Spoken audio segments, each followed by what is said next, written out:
강수와 관련된 거, 강수와 관련된 거, 그래서 바람과 관련된 거, 그래서 태풍 얘기도 했었어요. 그래서 태풍은 여기 얘기했잖아. 여기 약간 적도 부근에서 지도를 그리자면 평면으로 적도 부근의 열대 해상에서 발생해가지고 우리나라로 이렇게 들어온다고 했어. 우리나라 이렇게 있으면 요렇게 들어온다고 했어. 요렇게 들어온다고 했지. 그래서 태풍의 피해는 어느 지역이 좀 큰 편이라고 했어? 뭐 충청도, 경상도, 뭐 전라도 이렇게 얘기해보자면? 전라도 중에서도 여기 밑에 전라남도. 전라남도. 또 이쪽도 어디 있어 여기는? 경상남도. 경상남도. 그 다음에 여기 밑에 어디 있어 여기는? 제주도. 그러니까 이쪽이 상대적으로 태풍의 피해가 가장 크겠죠? 선생님 얘기했잖아. 나 울산에서 고등학교 다녔는데 너무 신기한 게 태풍이 온다고 집에 가라 그랬다고. 여기 얘기 기억나 지난주에? 그치. 그때 선생님이 여기 청주 살다가 처음 울산으로 전학을 갔는데 충청도에서 한 번도 느껴보지 못했던 거야. 갑자기 집에 가라고 하더라고.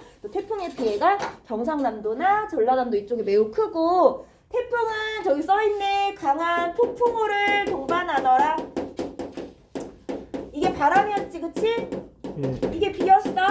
그래서 물과 비로 인한 피해가 있다. 아니 물하고 바람으로 인한 피해가 있다라고 해서 풍수해를 일으킨다. 요 얘기도 했었죠? 기억나시죠 여러분? 예. 자 그리고 우리 와가지고 여기 봤었어. 자연재해 원인별 월별 피해액 얘기하면서 태풍은 호우보다 늦게 피해가 나타나더라. 왜 그래? 여기 열대해상에서 발생해가지고 이렇게 우리나라까지 오는데 시간이 좀 걸리는 거야. 그래서 호우가 집중된 다음에 그래서 늦여름에서 초가을 사이에 태풍의 피해가 집중이 되더라. 아시겠죠? 자 그러면 오늘은 뭘 볼 거냐면 여기 오른쪽에 자연재해 원인별 및 시도별 피해액을 볼 거예요. 지난주에 나 이 수업 못 들었었다. 손 들어볼래 혹시? 선생님 올려놨었어. 저기 알파반을 올려놨으니까 꼭 들어 알았지? 자 오늘은 뭐에 대해서 볼 거냐면 여기 나와 있네. 자연재해 원인별. 원인별은 여기 나와 있는 거지. 이게 원인인 거지. 대설, 호우, 태풍 및 시도별 피해액 나와 있어요. 그러면 시도별은 어디 있어? 여러분들이 얘기하는 거 X축, Y축으로 얘기해봐. 어디 있어? 시도별은 어디 있어 얘들아? X축에 있지? 이거 그래프 읽을 줄 알아야 돼 여러분들. 이거를 읽을 줄 알라는 얘기가 아니라 어딜 가든지 그래프를 보면 읽을 줄 알아야 돼. 우리 정연이도 일어나 볼까?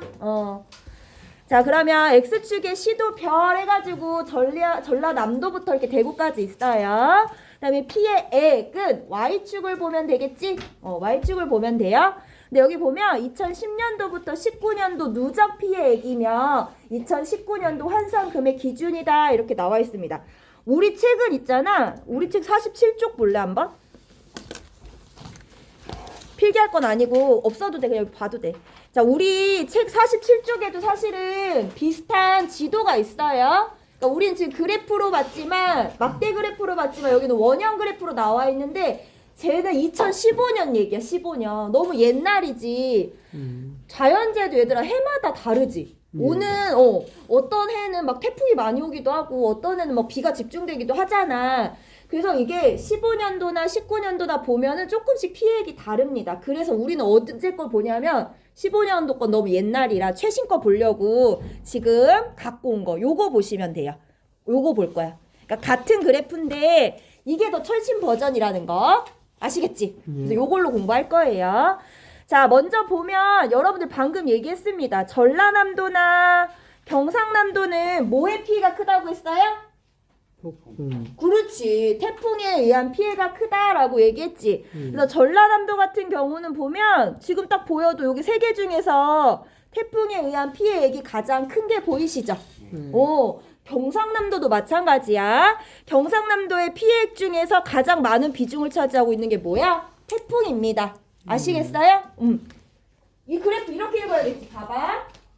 전라남도 피해액이 여기 6천억 원이라고 해봐. 그러면 여기 0부터 한 5,200억까지는 다 호우 피해야. 그치? 호우 피해. 태풍 피해야.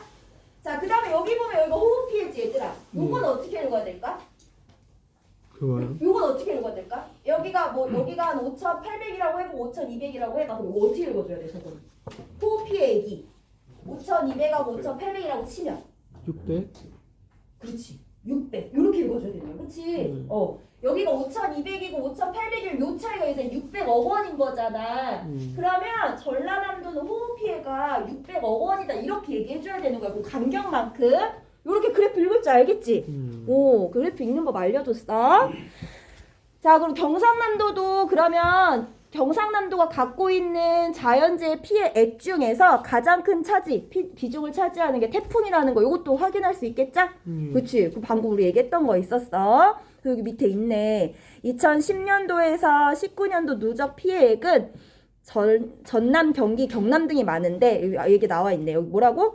남부지방에 위치한 전라남도와 경상남도는 뭐의 피해가 많다? 태풍의 피해액이 가장 많더라. 그 얘기는 아까 여기 설명했습니다.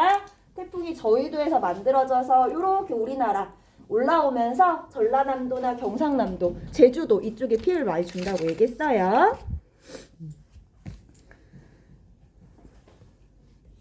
그래서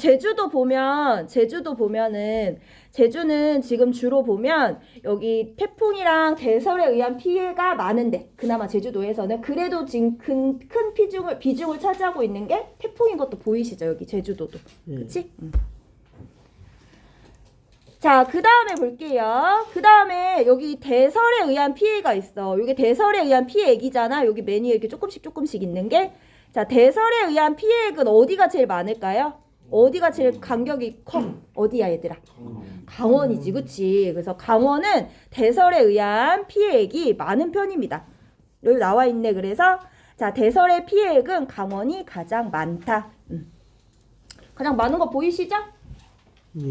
다 이 간격이 보면은 어디가 제일 넓어? 강원이 지금 대설에 의한 간격이 제일 넓은 거 확인할 수 있어요. 자, 그 다음에 호우로 인한 피해액은 어디가 제일 많아요? 딱 보면 여러분. 제일 저기 이게 뭐야? 이거 빗장 그래프. 여기 그치, 여기 빗장 그래프가 제일 많은 게 어디야, 여러분? 경기입니다. 경기로 인한 피해액이 많더라. 이거는 약간 그 지형적인 거랑 바람이랑 관련이 있는데 또 그림을 또 그려볼게. 우리나라 지도를. 안 지워져. 그 물. 누구야? 칠판님. 이럴 수 있어? 뭐라고? 물을 묻혀? 아니 셀프야? 네. 알았어. 우리 교과도 있어? 예. 이거 배웠어? 예. 난 우리가 교과 들어본 적이 없는데.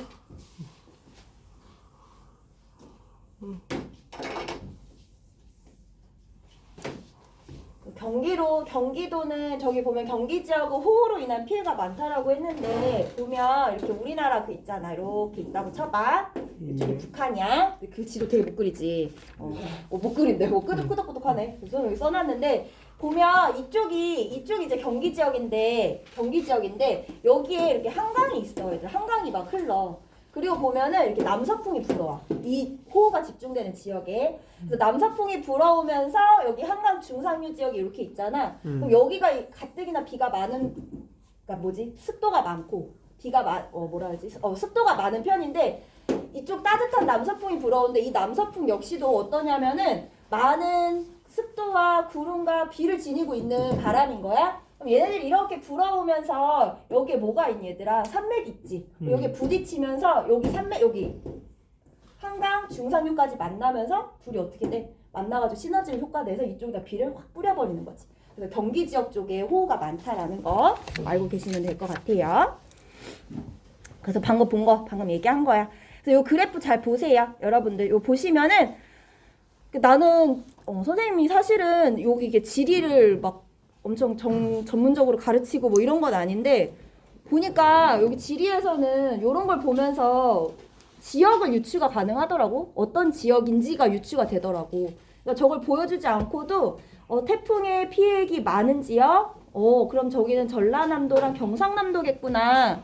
호우의 피해가 많은 지역? 저기 경기겠구나. 라는 걸 유추가 가능하대. 그래서 요거 그래프 보면서 여러분들 한번 익혀두시면 될 것 같아요. 아시겠죠? 그래서 이제 피해 했고 자, 우리 뭐 볼 거냐면 지난 시간에 여기 처음에 나눠줬던 학습지. 처음에 나눴던 학습지 보면 방금 얘기했던 거는 지금 기호제에 대해서 지금까지 계속 얘기했어요. 자, 그 다음에 자연재해 유형에는 지질재해도 있었어요. 지각 변동에 따라 나타나는 재해였죠. 그 지질, 그 다음에 지진이 나타나서 지진으로 인한 해일이 쓰나미였어. 쓰나미. 그거 맞아. 그거. 학습지 지금까지 2장 줬어요, 얘들아? 네. 처음에 나눠준 거라 그게 두 번째 거. 그리고 그 첫 번째 장 뒤에 이쪽 보는 거 이쪽. 그것도 없어? 있을 텐데.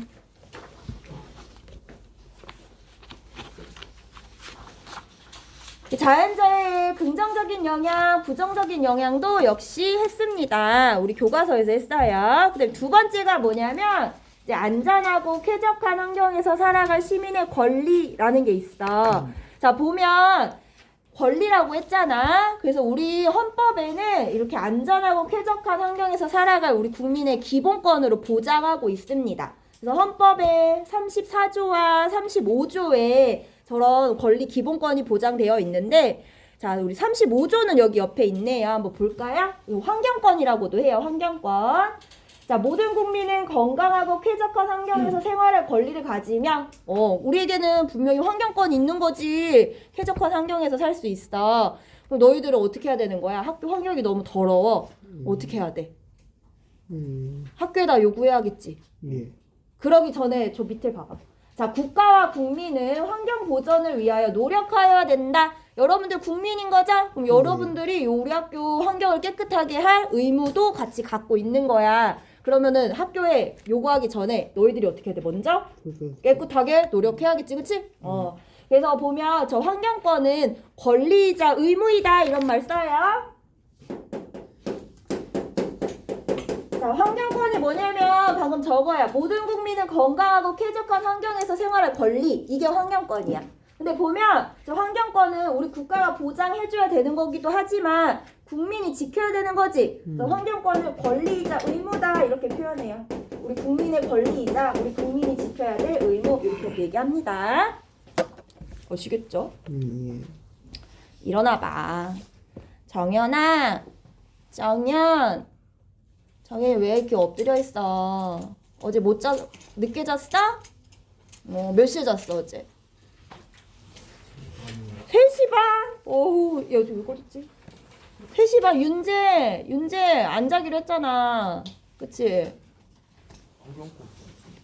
뭐라고? 권리이자 의무. 권리이자 의무다. 어느 시간에 텐션이 제일 올라가니? 점심 먹고 올라가니? 점심. 니네 기술 시간에 제일 올라가겠네. 윤지쌤 시간에. 아니야? 금요일날 2, 3교시 텐션 안 올라가? 저 일반 애들은 막 최윤지 쌤이야 막 이러던데. 막 인스타 막 벌써 막 팔로우하고 막 난리 났던데.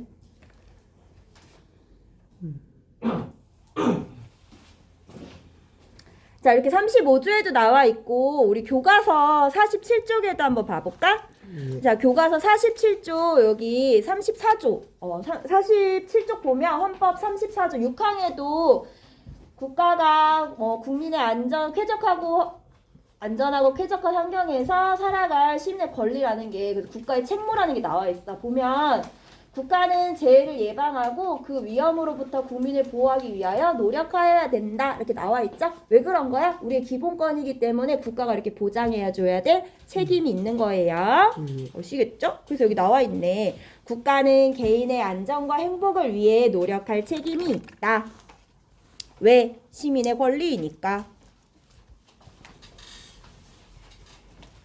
그러면 국가는 이런 개인의 안전과 행복을 위해서 어떻게 노력을 하고 있을까? 이 환경권을 보장하기 위해서. 우리 아는 거. 요즘에 맨날 아침마다 오는 게 있어, 나한테. 한 9시, 10시쯤 되면 오는 게 있어. 문자로 맨날. 재난안전 문자. 재난안전 문자지. 지금은 이제 코로나 관련된 거 많이 오는데 가끔 뭐 지진이 나거나 아니면 태풍이 오거나 비가 많이 내리면은 그때 이제 오지. 우리 재난안전 문자. 지금 뭐 어디 지역에 폭우가 예상되어 오니 뭐 여기는 피해 주세요. 아니 나 그런 것도 오던데 저쪽에 어디야 그 고등학교 있는 그쪽에 뭐 하천 있잖아. 하천에 범람이 있으니 뭐 하상도로에 출입을 자제해 주세요. 이런 식으로 문자가 오기도 하더라고. 근데 그런 것들이 우리 국민의 안전을 위해서 노력하는 부분이기도 하겠지. 또 뭐가 있을까요? 그래, 뒤에 가서 보자. 알았어. 말 걸지 말라는 거지.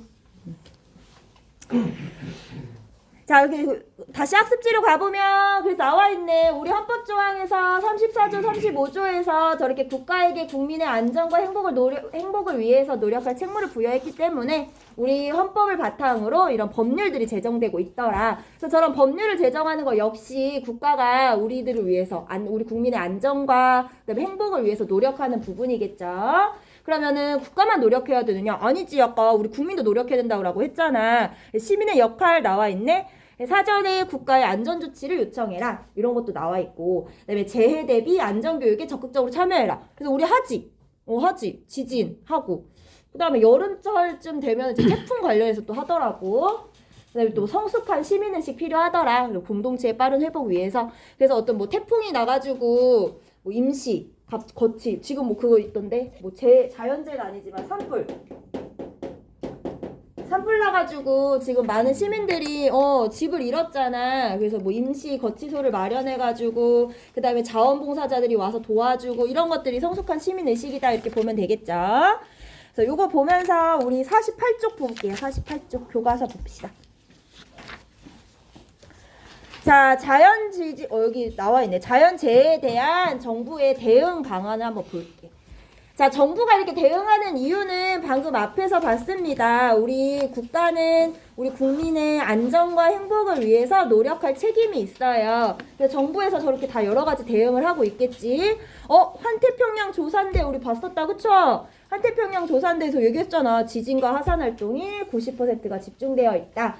그래서 이 환태평양에 조산대에 칠레하고 일본이 있대. 일본 우리 키 잘 알고 있었지. 칠레는 어디 있어, 얘들아? 남아메리카. 그렇지. 야, 니들 천재다. 남아메리카야. 여기 보면 길쭉한. 맞아. 길쭉한데. 이쪽에 있잖아. 요 남아메리카 지금. 요쪽에 있는 거잖아. 그래서 지금 보면 남아메리카도 환태평양 조산대 이렇게 들어가 있는 거지? 그래서 이쪽에 칠레가 있어요. 이거 되게 똑똑한데? 칠레 위치를 알다니? 그래서 칠레는 지금 어떻게 하고 있냐 볼게. 자연재해에 대비한 칠레 국가관리 체계. 그래서 자연재해를 예방하기 위해서 어떤 노력을 하고 있느냐 보니까 칠레는 역사에 기록될 정도로 초대형 지진을 수차례 겪으면서 지진 대비 체계를 발전시켜왔다. 얘들이 겪으면서 이제 어떻게 하는 거야? 지진을 예방하고 대비하려면 이렇게 해야겠구나. 그래서 특히 규모 9.5의 강진. 우리 지난주에 그 일본 보여줬던 거 기억나?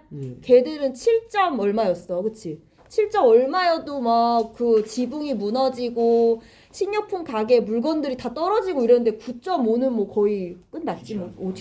그치. 땅이 갈라지겠지 그 정도면? 여기 나와 있네. 그래서 1600여 명이 사망한 1960년대 대지진 이후 재해 대비를 총괄하는 국가 비상사태 관리국이 만들어졌대. 저런 게 있구나. 그래서 일종의 컨트롤 타워가 만들어진 거지? 재난과 관련해서. 자, 그리고 2016년부터는 모든 신축 건물을 규모 9.0의 지진에 버틸 수 있도록 설계해야 된다라고 하는 법률을 규정해서 내진 설계를 철저하게 이루고 있다라는 거야. 이런 거 보면은 국가가 이제 지진에 대비하고 있다라는 게 보여지죠? 왜 그런 거야? 아까 계속 얘기했지. 우리 국가는 국민의 안전과 행복을 위해서 노력할 책임이 있기 때문에 그래요. 예. 이런 게 내진 설계네. 우리도 이렇게 내진 설계 많이 하지 요즘에 건물에. 내가 예전에 살던 아파트가 있었는데 있잖아. 되게 신기한 게 있었어. 아파트 거실에 있잖아. 아파트 거실이 있으면 기둥이 이만한 게 한가운데 있어. 그냥 거실 한가운데. 거실하고 부엌 사이에 이런 기둥이 이렇게 세워져 있는 거야. 대전이니까 집에 사는 친구도 있겠다. 그래서 내가 너무 궁금해가지고 되게 생뚱맞잖아. 그래서 집에 들어오면은 기둥부터 보여. 그래서 이 집은 왜 이러지 했더니 내진 설계로 이렇게 지어진 거래. 기둥을 이렇게 둬가지고 압력을 버티기 위해서 그렇게 지어졌다고 얘기하더라고. 자, 그 다음에 일본의 자동 지진 속보 체계. 이제 또 일본 어떻게 하고 있느냐. 우리나라랑 비슷하죠? 이제 지진이 발생을 하면 자, 3.7초 만에 긴급 지진 속보가 떴대. 그래가지고 보면 우리처럼 이렇게 알림을 주는 거야. 그래서 지진이 발생했다 하면은 점점 가잖아. 점점 지진이 이렇게 전달이 될 거잖아. 그래서 시민들에게 빠르게 지금 몇 초 후라고 나와 있는데 몇 초 후에 정보를 발표해서 빠르게 대처할 수 있도록 또 피난을 갈 수 있도록 대피할 수 있도록 이렇게 비상 경보 자동을 전파하더라. 우리나라도 요거 요즘 하고 있지, 그치? 자, 그래서 1번 볼게요, 한번. 자, 자료 1과 2를 읽고 자연재해 예방을 위해서 국가는 어떤 걸 마련해야 되느냐? 첫 번째는 아까 본 거 칠레에서는 예방활동을 추진하고 총괄적으로 계획할 수 있는 컨트롤 타워를 마련했었지. 그거 한번 써볼까, 우리는? 국가는 한번 써보자. 첫 번째, 국가는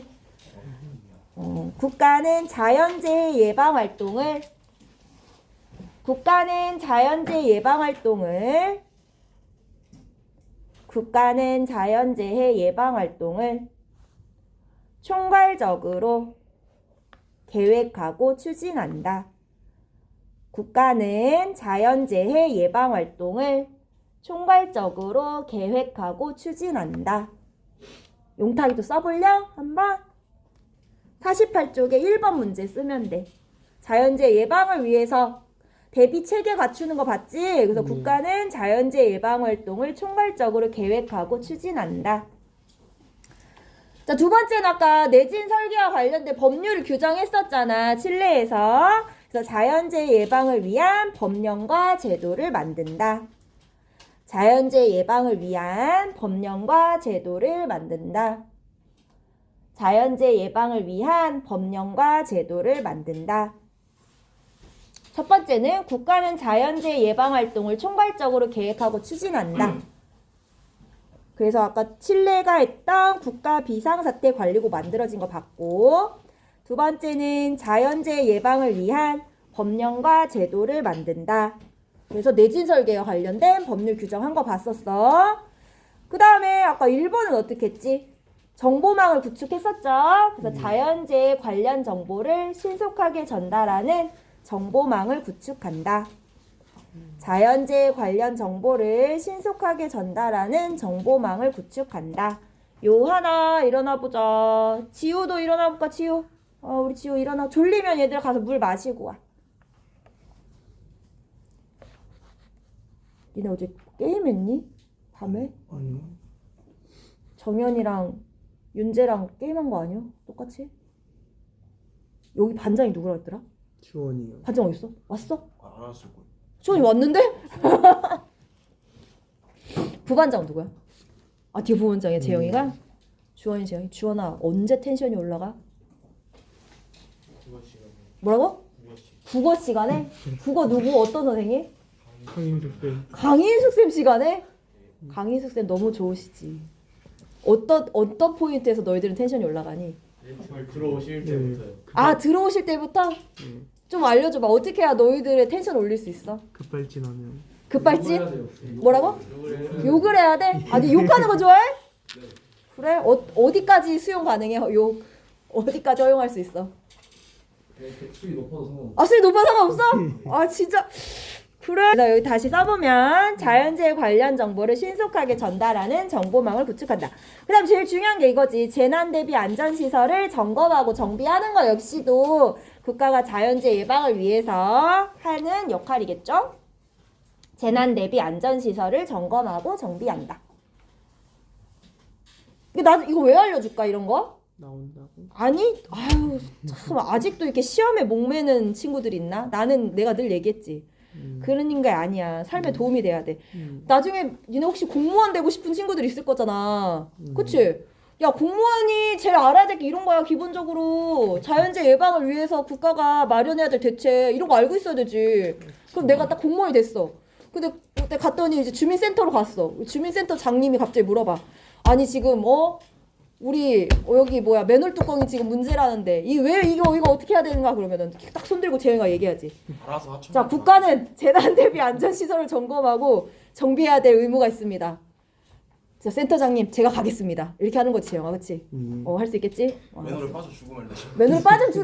아, 우리 기훈이가 참 부정적이구나. 이럴 때 욕을 해줘야 돼. 아, 이럴 때 욕을 해줘야 돼? 어떤 욕을 해줘? 지랄이네, 이렇게. 자, 이게 이제 자연재해 예방을 위해 국가가 마련해야 되는 거고, 얘들아, 국가는 자연재해 예방뿐만이 아니라 피해를 또 복구, 만약에 피해가 발생을 하면 거기에서 또 복구해야 될 책임도 있는 거지. 그게 이제 안전이나 행복을 지켜줘야 될 의무가 거기까지 가는 거지. 애프터 서비스까지 해줘야 될 거 아니야.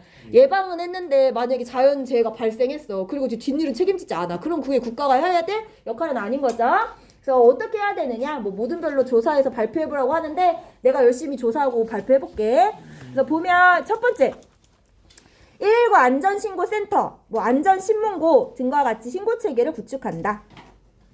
이런 것들이 자연재해 예방 및 피해 복구를 위한 우리의 노력이겠죠.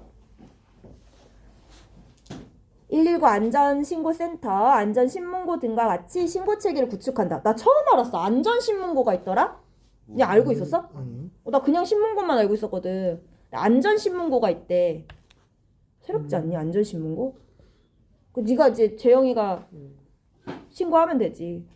공무원 되기 전에 공무원 정신을 투철하게 발휘해서 안전신문고에 맨홀 뚜껑 신고하고 그 다음에 우리 학교 여기 뭐야 난간 있잖아. 저기 정문에 그거 세워졌더라. 인도의 난간? 원래 없었거든 작년까지만 해도. 그게 막 이렇게 막 휘청휘청 거리면은 그것도 신고해주고, 그치? 119 안전신고센터, 안전신문고 등과 같이 신고체계를 구축하고, 그 다음에 두 번째는 지금 하고 있죠? 긴급재난 문자 전송 서비스를 실시한다. 뭐가 안 보일까? 긴급재난 문자 전송 서비스를 실시하더라.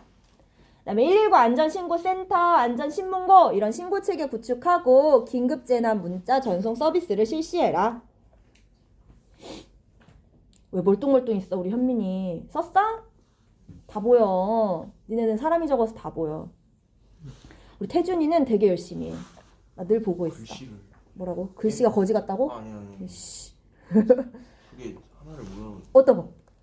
자, 119 안전신고센터, 안전신문고 등과 같이 신고체계를 구축해라. 그리고 긴급재난 문자 전송 서비스를 실시해라. 거기 나와 있어. 수습이 필요 다음이 뭐예요? 그 다음 내가 얘기해 줄 거야. 기다려. 자, 그 다음 이런 예방도 있고, 그 다음 이제 피해가 만약에 피해가 발생하면은 이 피해에 대해서도 우리가 복구를 해야 되잖아, 국가에서. 그래서 재난 피해 복구를 위해서도 어떻게 해요? 정부 차원의 사고 수습이 필요한 경우에, 정부 차원의 사고 수습이 필요한 경우에 저거 들어봤어? 특별 재난 지역? 포항 같은 경우가 그랬지. 지진이 발생하고 나서 뭐 거처도 잃고 일자리도 잃고 이런 사람들이 너무 많은 거야. 그래서 포항을 특별 재난 지역으로 선포하고 그 피해 복구를 위해서 국가에서 다 전념했어요. 거기다가. 그래서 임시 거치소도 마련해주고 그 다음에 생필품도 보급하고 이런 식으로. 그래서 특별 재난 지역 선포를 통해서 물품 및 복구에 필요한 행정, 금융, 의료 등을 특별 제공했다. 의료 등 특별 제공. 이거 써있다. 의료 등.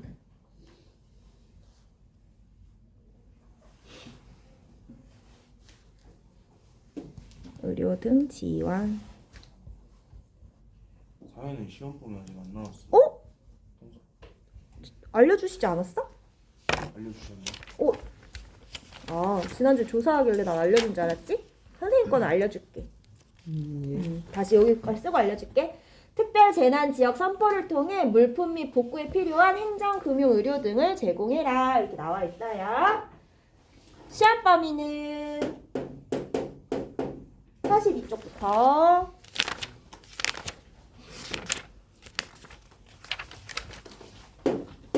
57쪽까지. 그래서 보면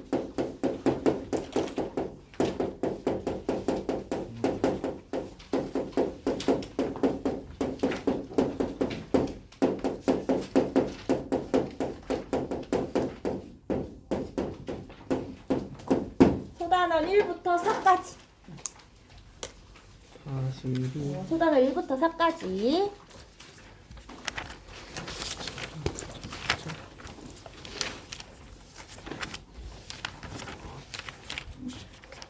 이런 것들이 기본으로 쌓여서 나중에 이제 보고서 같은 거를 만약에 쓰거나 하면은 좀 도움이 되겠죠. 뭐 어떤 걸 써면 좋을까?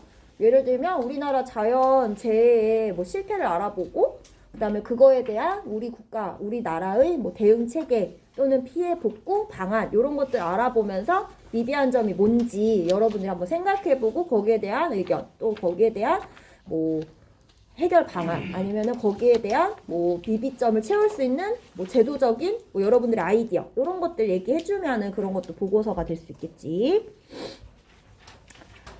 수행평가 할 때도 도움이 될 테고, 그치? 수행평가 뭐가 나올진 모르겠지만 수행평가 같은 거 할 때 보면 이런 말들 다 써주면 되게 좋은 말들이잖아, 그치? 재난 대비 안전시설을 점검하고 정비한다. 그러니까 얘들아 세특을 채울 때 되게 특별한 거를 너희들이 조사하는 게 아니라 그냥 배운 것들을 활용해줘서 개념을 써주면 되는 거야. 만약에 이런 뭐 자연재해와 관련한 수행평가 또는 수행평가에서 이렇게 내가 주제를 자연재해로 정했어. 그러면은 그거에 대한 뭐 대응책을 써봐라. 이렇게 하면 저런 말 써주면 좋겠지. 우리나라 같은 경우는 뭐 헌법 34조나 35조에서 뭐 이런 거 국가의 책임과 국가가 개인의 안전과 행복을 위해 노력할 책임을 부여하고 있다. 따라서 우리 국가는 개인의 안전과 행복을 위해서 노력해야 된다. 그 노력으로 하면서 이런 거 뭐 안전 문자 서비스나 119 신고 뭐 체계나 그다음에 우리 뭐 재난 대비나 뭐 이런 재난 대비 뭐 총괄국이나 이런 게 있으면 그런 거 써주면서 하지만 아직 미비한 점이 있다 하면서 다른 나라 거 갖고 와가지고 뭐 칠레나 일본은 이런 체계가 구축되어 있는데 우리나라는 아직도 이런 게 미비하더라. 그래서 이런 점을 갖추면은 더 완벽하지 않을까 이렇게 하면서 마무리하면 되게 좋겠지. 그런 식으로 쓰면 되겠죠. 자, 그 다음에 이제 3으로 넘어가 볼게요. 이제 다 끝났고, 이제 이번에는 지금 첫 번째는 우리 자연생활에, 그러니까 자연 환경에 적응하고 있는 인간의 모습, 그 다음에 자연 환경을 활용하는 인간의 모습 알아봤고, 두 번째는 자연재해에 대해서 알아봤어요. 그래서 자연재해 유형, 기후재해와 지질재해인데, 우리 기후재해에 대해서 좀 더 자세히 알아봤었죠. 그 다음에 이런 재해를 극복하기 위해서 우리 시민들이 해야 될 역할, 그 다음에 국가가 해야 될 역할 이제 간략하게 살펴봤고, 이번에 해야 될 거는 자연에 대한 인간의 다양한 관점에 대해서 이렇게 살펴볼 거야. 너무 잘할걸? 이거 중학교 때도 했을 것 같은데. 그래서 자연에 대한 인간의 관점은 두 가지가 있대. 보니까 인간 중심주의와 생태 중심주의가 이렇게 있다고 하지. 그럼 딱 해봐. 자, 자연을 인간 중심주의는 어떻게 바라보는 거야? 인간의 이득? 그렇지. 인간의 눈으로 다 자연을 바라보는 거야. 한마디로 자연은 개척해야 되고 개발해야 되고 인간을 위해 존재하는 대상이야. 이렇게 보는 거야. 수단적인 존재로. 그럼 생태 중심주의는 어떻게 보는 걸까? 자연을? 자연 중요하다. 자연 중요해. 우리 인간도 자연의 일부야. 그러니까 우리도 자연하고 자연을 보존해야 될 의무가 있어. 이런 식으로 보는 게 생태 중심주의지. 그런 거 알면은 쉽게 볼 수 있겠죠. 우리 여기 한번 볼까? 이거 되게 재밌다. 이거 처음 봤는데 이거 소송이 되게 재밌어. 자, 자연물을 소송의 주체로 볼 수 있는지에 대해서 논란이 있었던 사례래. 한번 읽어볼게요. 자, 여기 아저씨가 얘기하네. 자, 경부 고속철도의 대구에서 부산 구간에서 청성산이네. 이름 왜 이렇게 어려워? 청성산을 관통하는 터널을 건설할 계획을 발표했대요. 산을 관통해야 되는 거야. 그랬더니 이제 환경단체에서 난리가 났어. 청성산은 22개의 습지와 12개의 계곡이 있습니다. 1급수 환경 지표정인 도룡뇽이 대규모로 서식하는 곳이기 때문에 생태적 가치가 높습니다. 이러면서 여기 나와있지. 도룡뇽을 살려내라 이렇게 나와있지. 그래서 보니까 여기 나와있네. 2003년도에 환경단체는 제가 도룡뇽이야. 너무 귀엽지. 그 청성산에 사는 도룡뇽을 원고로 내세워. 소송의 원고가 누구냐면 도룡뇽 씨야. 도룡뇽 씨. 도룡뇽을 내세워 경부 고속철도 공사를 중지하는 가처분 소송을 내었다. 이렇게 나와 있어요. 그래서 여기 얘가 얘기하는 도룡뇽 씨가 터널을 뚫으면 청성산의 습지가 메말라 우리가 살 곳을 잃게 돼요 하면서 원고가 돼서 한 거야. 얘가 진짜로 가가지고 접수를 했을까? 아니에요. 아니지. 이제 환경단체가 원고의 이름을 도룡뇽으로 했겠지. 그치? 웃기다. 도룡뇽. 근데 이제 대법원에서 어떻게 판결을 내렸냐. 고속철도 터널 공사가 환경에 큰 영향을 미치지 않으며 자, 도룡뇽은 사건을 수행할 당사자 능력이 없는 자연물이기 때문에 소송의 주체로 인정하지 않았다 해서 이런 얘기가 나와 있어요. 우리 1번 한번 볼게요. 자, 도룡뇽의 권리를 주장하는 환경단체와 도룡뇽을 원고로 인정하지 않는 재판관 사이에서는 어떤 시각의 차이가 있을까? 이렇게 보겠습니다. 자, 환경단체는 일단 도룡뇽을 어떻게 본 거야? 중요한. 중요하게 본 거야. 그러면서 뭐라고 봤어? 도룡뇽도 원고가 될 수 있어요. 우리 인간처럼. 그래서 인간과 자연을 평등한 존재로 보고 있었던 거지. 한번 써볼까 우리? 자, 환경단체는 어땠나 봅시다. 여기 환경단체 이렇게 해놓고 환경단체는 어떤 시각을 갖고 있었냐. 도룡뇽을 너무 웃기다. 우리 도룡뇽 얘기를 하니까. 도룡뇽을 자연 안에서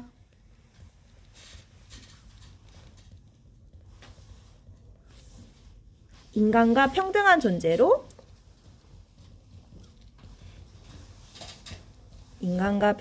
존재로 인식하고 있다.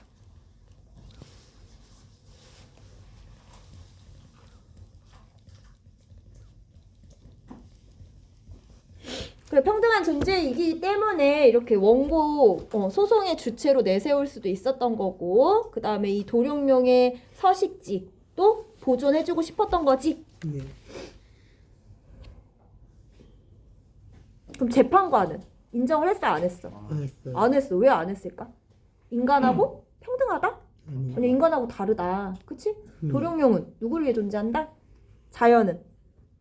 도룡뇽과 같은 자연은 예. 인간을 위해 존재하는 거지. 어떻게 인간하고 동등한 존재라고 우리가 여길 수 있어? 이렇게 본 거지. 이제 재판관 입장에서는. 그럼 재판관은 어떤 입장을 갖고 있는지 한번 써볼게요. 재판관은 어떤 시각 차이가 있었냐? 도룡뇽을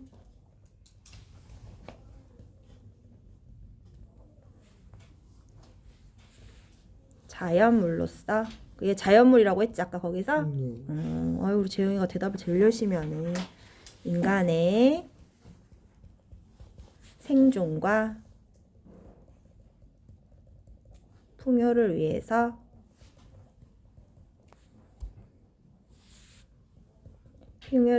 필요한 존재다. 필요한 존재일 뿐이고,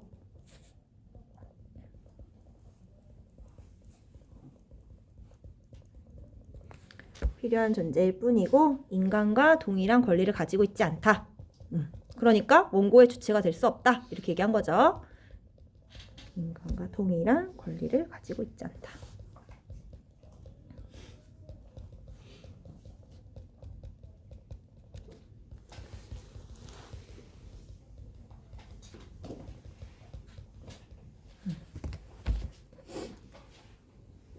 그럼 봤을 때 아까 인간중심주의, 생태중심주의 이제 배울 거라고 얘기했는데 누가 인간중심주의로 지금 도룡뇽을 바라본 거지? 대법원. 그치, 재판관. 예. 대법원. 재판관은 그렇게 본 거지? 그러니까 얘는 자연물이지 어떤 인간을 위해서 수단적으로 존재하는 거지. 얘는 뭔가 인간과 동등하다고 보기엔 어려워. 이렇게 본 거고. 환경단체는 도룡뇽은 자연물이 아니라 우리 자연 속에 들어있는 일부고, 우리도 그 속에 살고 있는 일부야, 인간도. 그러니까 평등한 존재이기 때문에 이렇게 소송의 주체도 될 수 있어. 이렇게 본 거죠. 여러분들 어때요? 도룡뇽을 원고로 인정해야 돼, 안 해야 돼, 그러면? 좀 어렵지 않아? 왜냐면 이 터널을 만약에 안 뚫게 되면은 저 기차의 경로가 바뀌겠죠. 그치? 경로가 바뀌고 인간이 조금 더 빨리 갈 수 있는 길을 돌아가야 되고, 이런 편리성이나 편의성이 좀 떨어질 거잖아. 그거에 대해서 고민을 해봐야겠지. 그치? 그럼에도 자연을 지켜야 될 것인가? 고민해봐야겠죠. 적었어? 자, 그럼 오른쪽으로 우리 오늘의 교과서로 보고 그다음에 다음 시간에 학습지로 정리할게요. 그래서 자연을 바라보는 인간의 관점에는 딱 밑줄 그어볼까요? 자연을 인간을 위한 도구로 보는 인간중심주의, 그리고 인간을 자연의 일부라고 생각하는 생태중심주의가 있다. 이렇게 나와 있습니다. 그러면 인간중심주의는 자연을 인간을 위한 도구라고 보는 거잖아. 어떻다 보면 자연이 인간에게 도움과 혜택을 줄 때에만 가치를 지닌다라고 보는 관점이에요.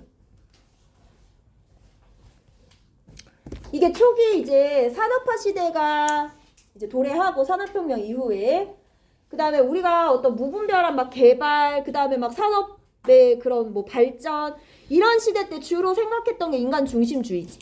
이때는 어땠냐면 환경 문제가 발생해, 산업화로 인한 환경 문제가 발생해, 뭐 하천이 더러워져, 뭐 그 다음에 뭐 산이 뭐 없어져, 이거 역시도 과학으로 기술로 다 해결할 수 있어. 이렇게 보던 시대인 거야. 이게 이제 인간 중심주의인 거야. 그래서 여기 나와 있네. 인간 중심주의 관점에서도 환경 문제를 심각하게 생각하지만 환경 문제 중요해. 하지만 얘는 뭐로? 이는 기술로 개발할 수 있다라고 본다는 거야. 근데 우리가 인간이 뭐 기술이 진짜 만능은 아니잖아. 이런 걸 기술 만능주의라고 얘기하는데 이제는 이제 이과 쪽으로 갈 친구들도 이런 건 알지. 기술로 모든 걸 다 해결할 수는 없어. 그래서 이제 기술도 적정 기술 이런 얘기하고 기술도 생태화 조화시켜야 된다 이런 얘기도 나오고 있습니다. 그럼 이제는 인간 중심주의 환경관에서 벗어나서 지금 밑에 보는 생태 중심주의 환경관으로 변화하고 있다라는 거 보이시겠죠? 자연관으로. 자, 그럼 볼게요. 이 관점에서는 자연의 다양성과 조화의 유지가 왜 필요하더라? 인간의 생존과 풍요로운 삶을 위해서 필요하다. 나와 있네. 그럼 자연의 가치하고 인간의 생존 이렇게 두 개를 비교했을 때 누가 더 중요하다는 거야? 인간 중심주의는? 인간이 그렇지. 인간의 생존이 더 중요해. 그래서 자연의 가치는 인간의 생존보다 위에 설 수 없다라고 봅니다. 그래서 자연이 가지고 있는 그 자체의 본래적 가치는 인정하지 않고 자연을 오로지 도구적, 수단적 가치로만 인정하고 있기 때문에 인간이 자연을 정복하는 게 매우 당연하다 이렇게 보는 게 인간 중심주의예요. 우리나라도 이제 막 70년대부터 산업화가 시작되면서 이런 생각들이 많았지. 하천을 막 오염시키고 폐수를 막 방류하고 이랬잖아. 근데 지금은 그러면 돼, 안 돼? 안 돼요. 환경적으로 그러면 안 되고 아무리 우리가 기술로 극복하려고 해도 시간이 너무 오래 걸리고 안 되는 거야. 그래서 요즘에는 막 하천을 복구하고자 하는 사업들도 많이 나타나고 있지. 은행동에 가봤어? 그 목척교 밑에 하천 봤어, 얘들아? 그게 무슨 하천이야? 뭐야, 거기가 이름이? 모르겠네. 하여튼 그 하천 있잖아. 목척교 밑에 보면은 거기 완전 똥물했던 거 알아? 나 어렸을 때 살고 이러면 막 똥냄새 나고 진짜 못 갈 정도였는데 거기도 지금 복구 사업 많이 해가지고 물 많이 깨끗해졌다라고 하죠. 그래서 이제는 우리가 다 모든 걸 기술로 모든 걸 다 막을 수 없다. 그러니까 해결할 수 없다라고 생각하고 이제 자연하고 조화롭게 살아가는 방향으로 이렇게 지금 흘러가고 있는 것 같아.